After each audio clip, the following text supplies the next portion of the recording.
Hello and welcome to another Marketing Minute Live.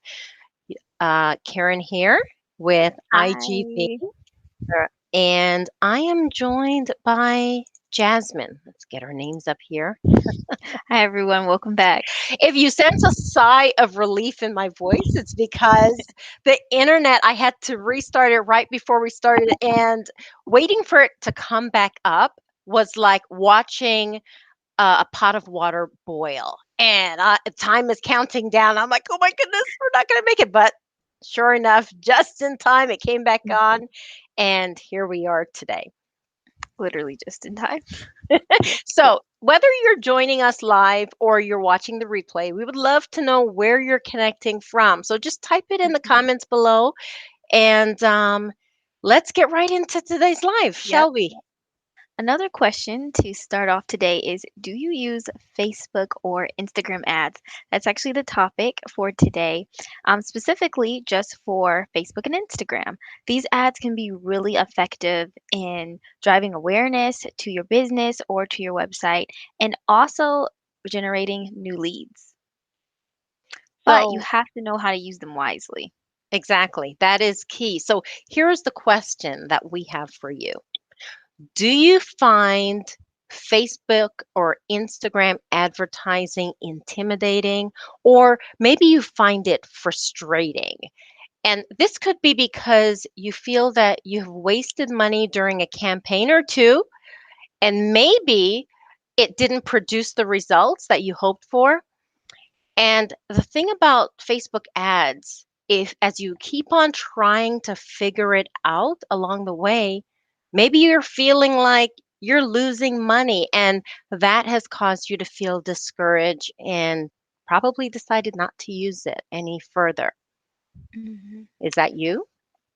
Yeah. And we understand that the fear of trying something new can really be something to scare you away or just you feel like you don't know how to use it. But you shouldn't let the fear scare you completely away from Facebook ads because they can be effective. And really, it comes to just educating yourself. And that's why today we're going to share a couple common mistakes that people make with Facebook ads that could be costing you money. Maybe after today's session, you can make some changes in your own campaign.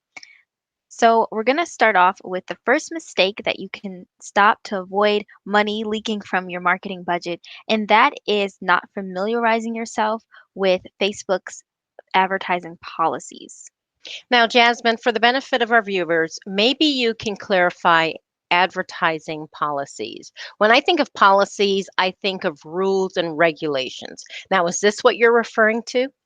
Yes, that's a really good comparison. In fact, the Facebook advertising policies are just rules or guidelines that advertisers have to follow for your ad to even be put out in front of all those people.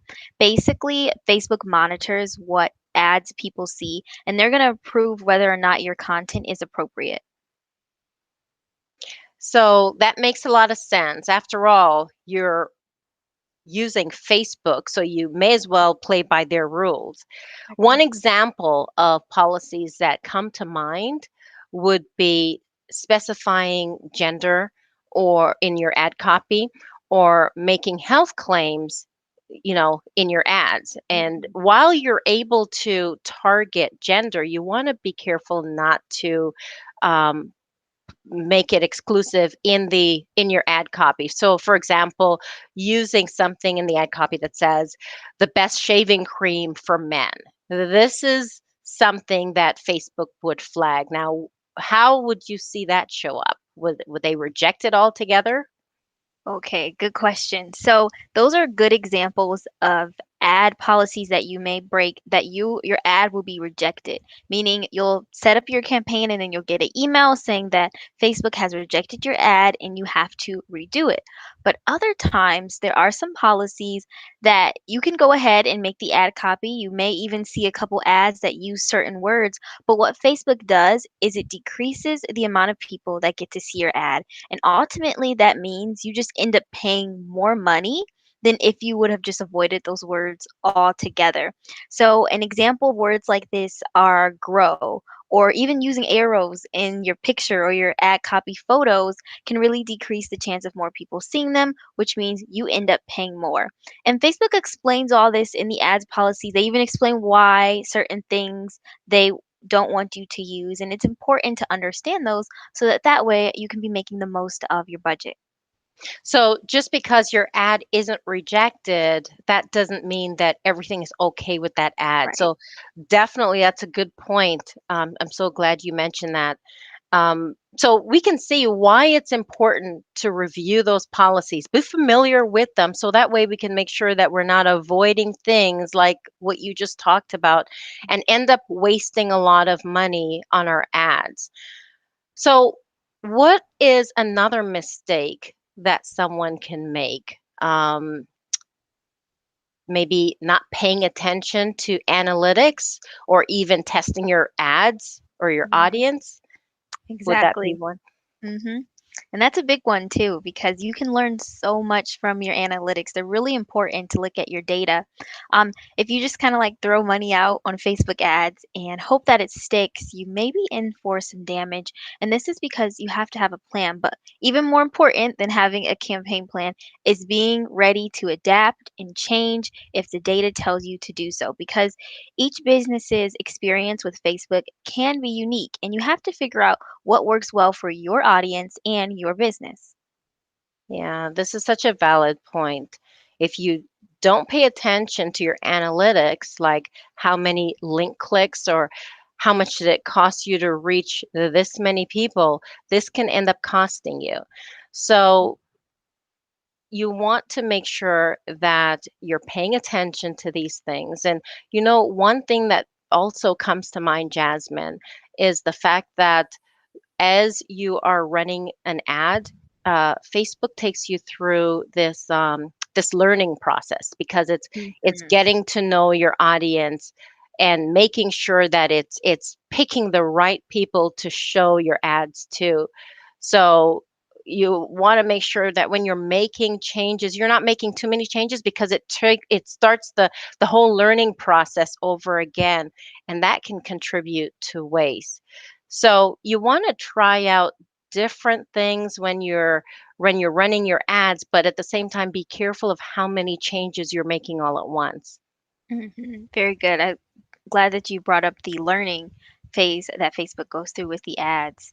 And Hmm. testing is so important too, going through to see which audiences work better, maybe certain wording works better. Take the time to figure that out so that that way you're able to use your money for the most effective ad copy.